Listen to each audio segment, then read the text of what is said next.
오늘 본문은 예수님께서 자신을 생명의 떡이다라고 소개하는 장면을 기록합니다. 이 본문 바로 앞에 보시면은 6장 1절부터는 5천 명을 먹이시다라고 하는 소제목의 이야기가 있습니다. 우리에게는 오병이어 사건으로 잘 알려진 이야기죠. 그러니까 오늘 본문은요, 이 오병이어 사건과 연결되는 말씀입니다. 오병이어 사건은 워낙 유명한 말씀이니 설명을 안 드려도 모두 다 잘 아시리라 생각합니다. 예수님께서 떡 5개와 물고기 2마리로 5천 명을 먹이셨던 기적의 사건이었죠. 예수님을 따르던 수많은 무리는 이처럼 기적의 사건을 직접 경험하고는 더욱더 예수님께 대해서 열광했을 겁니다. 그저께 저희는 성경 속에서 기적의 이야기를 잠깐 나누었습니다.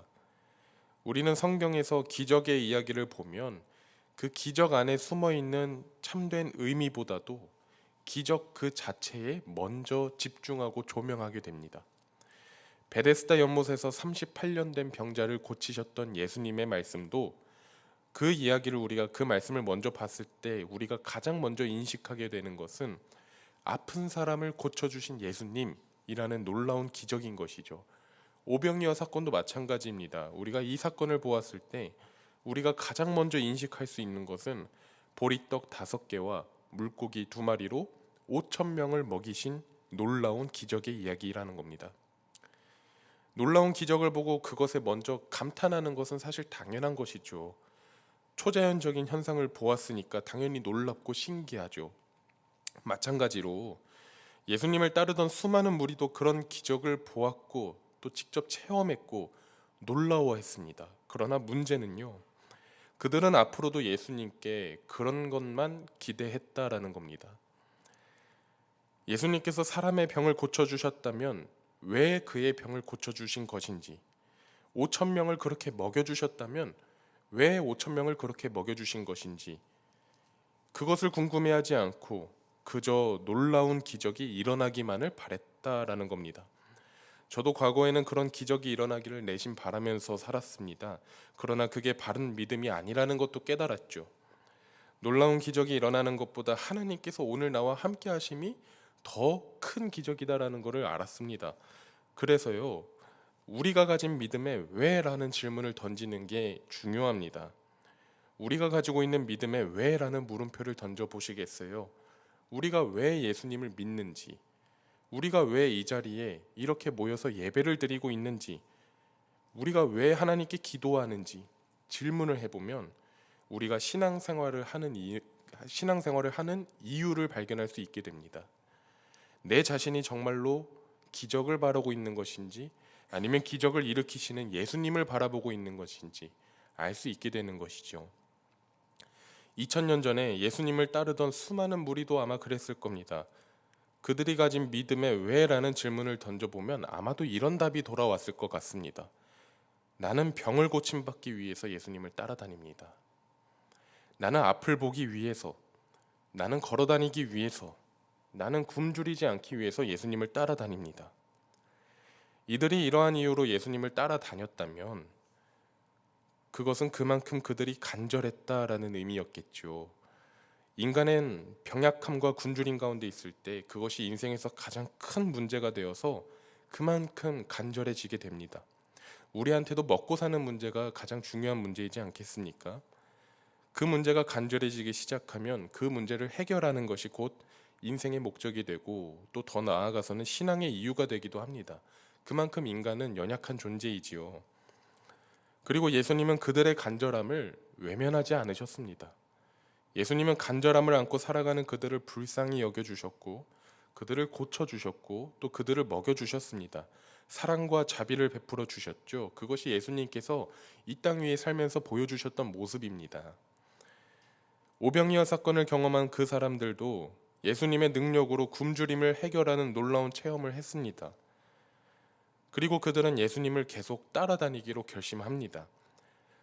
그런데 예수님이 어디로 가신 건지 보이지를 않는 겁니다. 한참을 찾아서 헤매다가 바다 건너편에 계신 예수님을 만났습니다. 그리고 예수님께 이렇게 말씀드리죠. 선생님, 언제 여기에 오신 겁니까? 그러자 예수님께서 대답하시는 내용이 바로 오늘 우리가 읽은 본문의 시작이 되는 겁니다. 본문 26절입니다. 예수께서 대답하여 이르시되 내가 진실로 진실로 너희에게 이르노니 너희가 나를 찾는 것은 표적을 본 까닭이 아니요 떡을 먹고 배부른 까닭이로다. 예수님은 자신을 찾아온 사람들에게 이렇게 말씀하십니다. 너희가 나를 찾는 것은 표적을 본 까닭이 아니요 떡을 먹고 배부른 까닭이로다. 여기에서 표적이라고 하는 것은 바로 이전에 예수님께서 보여주셨던 오병이어 기적을 말씀하시는 거겠죠. 그런데 문맥상 더 정확하게 표현하면 이 표적은 그냥 단순히 오병이어 기적이 아니라 오병이어 기적 안에 숨겨진 의미를 뜻합니다. 그래서 공동번역 성서를 보면 이 부분을 이렇게 번역했습니다. 제가 한번 읽어드리겠습니다. 정말 잘 들어두어라. 너희가 지금 나를 찾아온 것은 내 기적의 뜻을 깨달았기 때문이 아니라 빵을 배부르게 먹었기 때문이다. 예수님께서는 그들의 마음을 정확하게 꼬집으십니다. 너희는 오병이어의 뜻을 깨닫지 못하고 배가 불렀기 때문에 나를 찾아온 거로구나 말씀하고 계시는 것이죠. 그리고 이어서 이렇게 말씀하십니다. 27절 말씀입니다. 썩을 양식을 위하여 일하지 말고 영생하도록 있는 양식을 위하여 하라. 이 양식은 인자가 너희에게 주리니 인자는 아버지 하나님께서 인치신 자니라.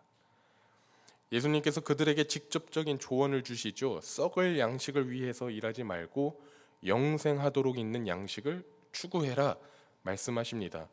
여기서 썩을 양식이란 그들이 배부르게 먹었던 그 떡을 뜻하겠죠. 조금 더 보다 확장해서 이해하면은 세상의 물질적인 것들로 이해할 수 있겠습니다.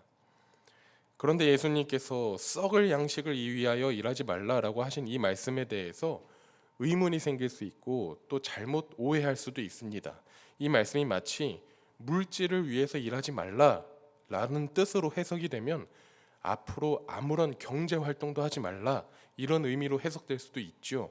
그러나 그렇지 않죠. 살면서 우리의 삶에서 물질이 얼마나 중요합니까? 물질은 우리의 삶을 유지하는 데 있어서 꼭 필요한 겁니다. 그래서 먹는 음식도 소중한 것이고 또 돈도 중요한 것이지요. 그러나 그와 동시에 예수님을 믿는 우리라면 꼭 기억해야 하는 사실이 있다라는 겁니다. 바로 그러한 물질이 우리의 삶에서 중요한 것임에는 틀림이 없지만 그것은 곧 썩어질 양식이라는 겁니다. 썩어질 양식이라고 말하면 조금 너무 부정적일 수 있으니까요. 순화해서 말하면 영원하지 않은 것들이라는 것이죠. 우리의 궁극적인 가치가 될 수 없는 것들이라는 말입니다. 그래서 예수님께서는 이렇게 말씀하시는 겁니다. 그 썩을 양식을 위하여 일하지 말거라. 그것을 위해서가 아니라 영원한 것, 더 궁극적인 것, 또 영생하도록 있는 양식을 위해서 그것들을 바라보면서 살라고 예수님께서는 지금 가르쳐주고 계시는 겁니다. 본문 28절과 29절 제가 한번 읽어봅니다. 그들이 묻되 우리가 어떻게 하여야 하나님의 일을 하오리이까? 예수께서 대답하여 이르시되 하나님께서 보내신 일을 믿는 것이 하나님의 일이니라 하시니. 그러자 그들이 예수님께 다시 되묻습니다. 우리가 뭘 어떻게 해야 하나님의 일을 하는 것이 됩니까? 그러자 예수님께서 다시 대답을 해주신 것이죠. 하나님께서 보내신 일을 믿는 것, 곧 예수님, 나를 믿는 것이 하나님의 일이니라. 이어서 30절과 31절입니다. 그들이 묻되 그러면 우리가 보고 당신을 믿도록 행하시는 표적이 무엇이니까? 하시는 일이 무엇이니까?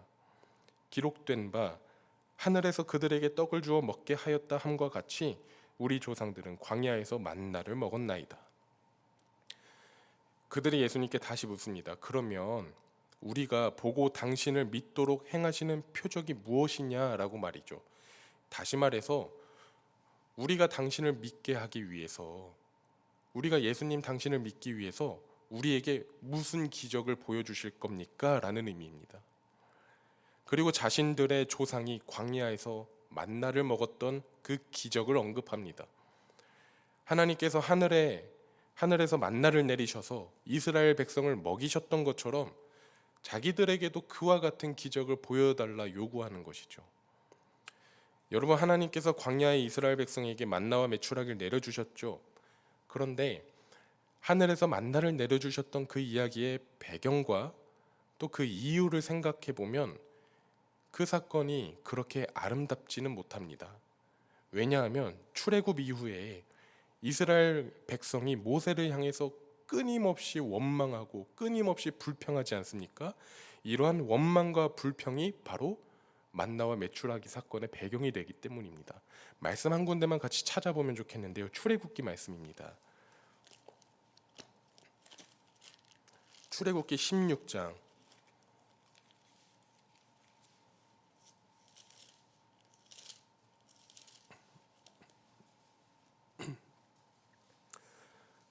출애굽기 16장 3절 4절 말씀입니다. 이스라엘 자손이 어떻게 원망하고 또 하나님께서 어떻게 마음을 먹으시는지 한번 보시겠습니까? 3절과 4절 말씀에 이렇게 되어 있습니다. 이스라엘 자손이 그들에게 이르되 우리가 애굽 땅에서 고기가마 곁에 앉아 있던 때와 떡을 배불리 먹던 때에 여호와의 손에 죽었더라면 좋았을 것을.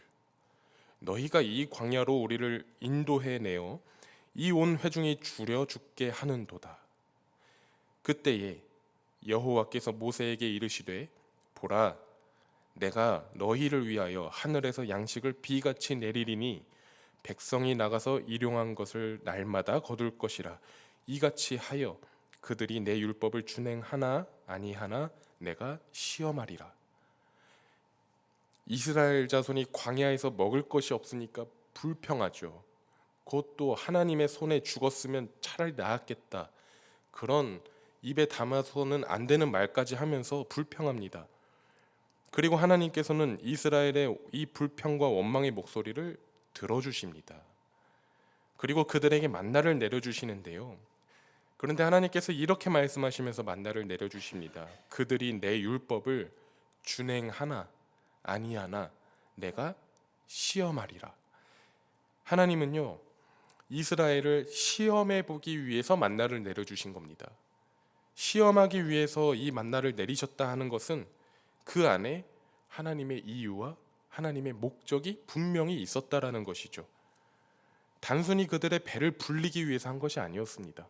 그러므로 만나 이야기에서 중요한 것은 하나님께서 이스라엘을 시험하시고자 하신 것이 과연 무엇이었을까 하는 것을 살펴보는 겁니다. 그 부분은 찾아보지 않고 제가 한번 설명을 드릴 텐데요. 하나님은 만나를 내리실 때 딱 두 가지를 명령하셨습니다. 첫째는 매일매일 딱 필요한 만큼만 거두라 명령하셨죠. 더도 말고 덜도 말고 딱 먹을 만큼씩만 매일매일 거두라 하십니다. 그러나 이스라엘 백성은 이것을 지키지 않았습니다. 욕심을 내어서 더 거두는 사람들이 그 안에 있었죠. 그리고 두 번째는 안식일 전날에는 이틀치를 미리 거두고 보관해라 말씀하셨습니다. 안식일은 하나님의 명령을 따라서 쉬어야 하는 날이었으니까요. 그러나 이스라엘 백성은 이것도 지키지 않았습니다. 이스라엘 백성은 지키지 않았지만 하나님께서 만나를 내려주실 때 이와 같은 명령을 하신 이유가 있습니다. 바로 매일매일 하나님을 의지하고 매일매일 그 만나를 주우면서 하나님을 신뢰할 것을 가르치시기 위함이었죠. 날마다 먹을 양식을 매일 주우면서 그날 하나님을 바라볼 것을, 또 안식일을 거룩하게 지키면서 하나님 안에서 참된 평안을 얻을 것을 가르치기 위함이었습니다. 그래서 만나 사건은 단순히 하늘에서 먹는 것이 떨어지는 사건이 아닙니다. 하나님의 교훈이 담겨져 있는 사건이었죠. 그들이 무엇을 먹고 살아야 하는가를 가르치는 것이 아니라 하나님을 의지해야 하고 또 말씀을 신뢰하는 그 삶의 중요성을 가르치기 위한 하나님의 교육의 사건이었던 겁니다. 그러나 이스라엘 백성은 그러한 하나님의 기대에 부응하진 못했습니다. 다시 본문으로 돌아와서요. 예수님을 따르기 위해 온 이 많은 사람들이 이 만나 사건을 예수님 앞에서 언급하면서 그들에게도 우리에게도 그와 같은 기적을 보여주십시오 하고 요구하는 겁니다. 그들은 아직도 여전히 기적의 의미와 그 안에 숨겨진 뜻을 깨닫지 못하고 있습니다. 그러자 예수님께서 그들에게 이렇게 말씀하시죠. 본문 32절과 33절입니다. 예수께서 이르시되 내가 진실로 진실로 너희에게 이르노니 모세가 너희에게 하늘로부터 떡을 준 것이 아니라 내 아버지께서 너희에게 하늘로부터 참떡을 주시나니 하나님의 떡은 하늘에서 내려 세상에 생명을 주는 것이니라. 예수님께서 만나에 대해서 친히 가르쳐 주시죠. 그 만나는 하늘에 하나님께서 주신 것이다 라고 말씀하십니다. 하나님의 떡은 하늘에서 내려 세상에 생명을 주는 것 친히 가르쳐 주십니다. 그러자 그 말씀을 들은 사람들이 이렇게 대답합니다. 34절입니다.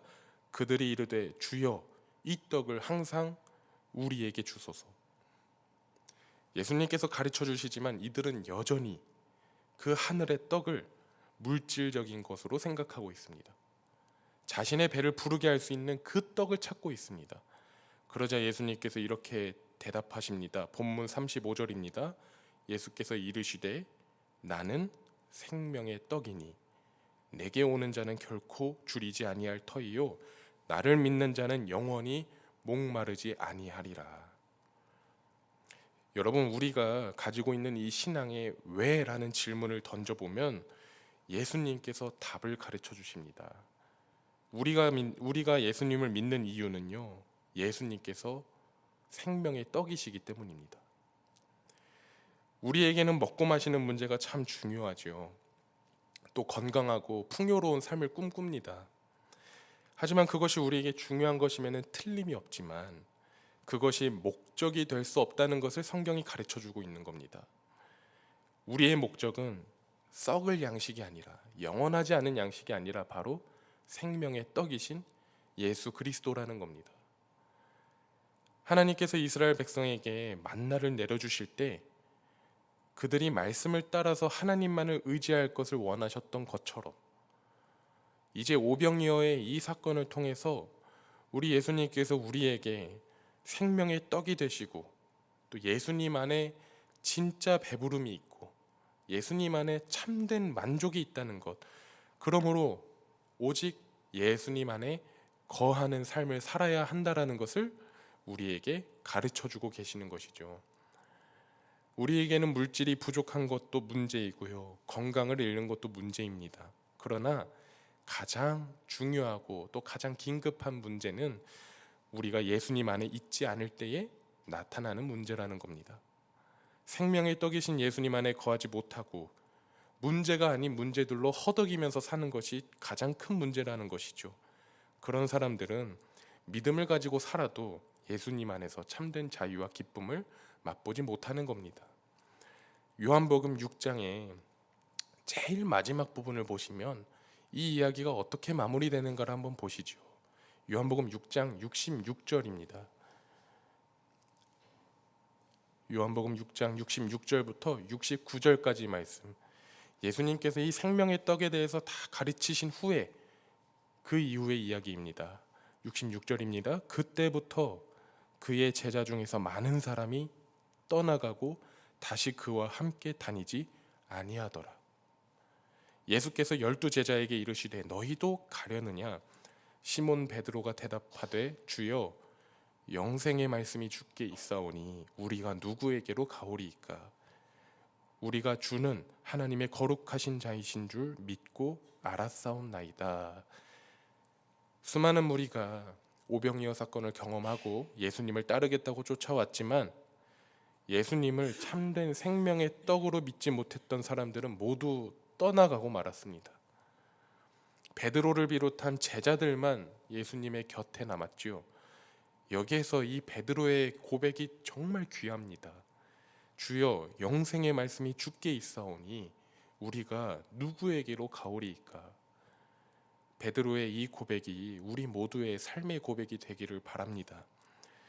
오늘 하루 이 말씀을 기억하시면서 사실 때에 생명의 떡이신 예수님을 깊이 묵상해 보시기 바랍니다. 또 바라는 것은 우리의 인생은 무엇을 먹을까, 또 무엇을 마실까, 또 무엇을 입을까 염려하는 그런 인생이지만 생명의 떡이신 예수님 안에서 그러한 세상의 염려와 근심도 이겨낼 수 있기를 간절히 바랍니다.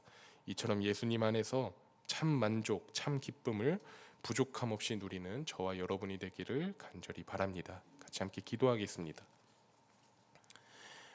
하나님, 오늘도 말씀으로 우리를 가르쳐 주셔서 감사합니다. 예수님은 우리를 결코 줄이지 않게 하시는 생명의 떡이심을 우리가 믿습니다. 세상의 염려를 안고 살아가는 연약한 우리들이지만 생명의 떡이신 예수님 안에서 우리의 삶을 염려하고 걱정하기보다 자족하고 감사하며 주님께 영광 올려드리는 저희 모두가 되기를 간절히 원합니다. 이처럼 우리가 모든 것을 할 수 있도록 우리에게 능력을 주시는 그 예수 그리스도 안에서 늘 넉넉하게 승리하는 삶을 살아내는 저희 모두가 되게 하여 주시옵소서. 오늘 하루도 주님을 깊이 생각하며 살아가게 하시고 오늘 우리에게 맡겨진 일도 잘 감당하고 또 만나는 이들과 행복하게 보낼 수 있도록 우리 모두와 함께하여 주시옵소서. 예수님의 이름으로 기도드립니다. 아멘.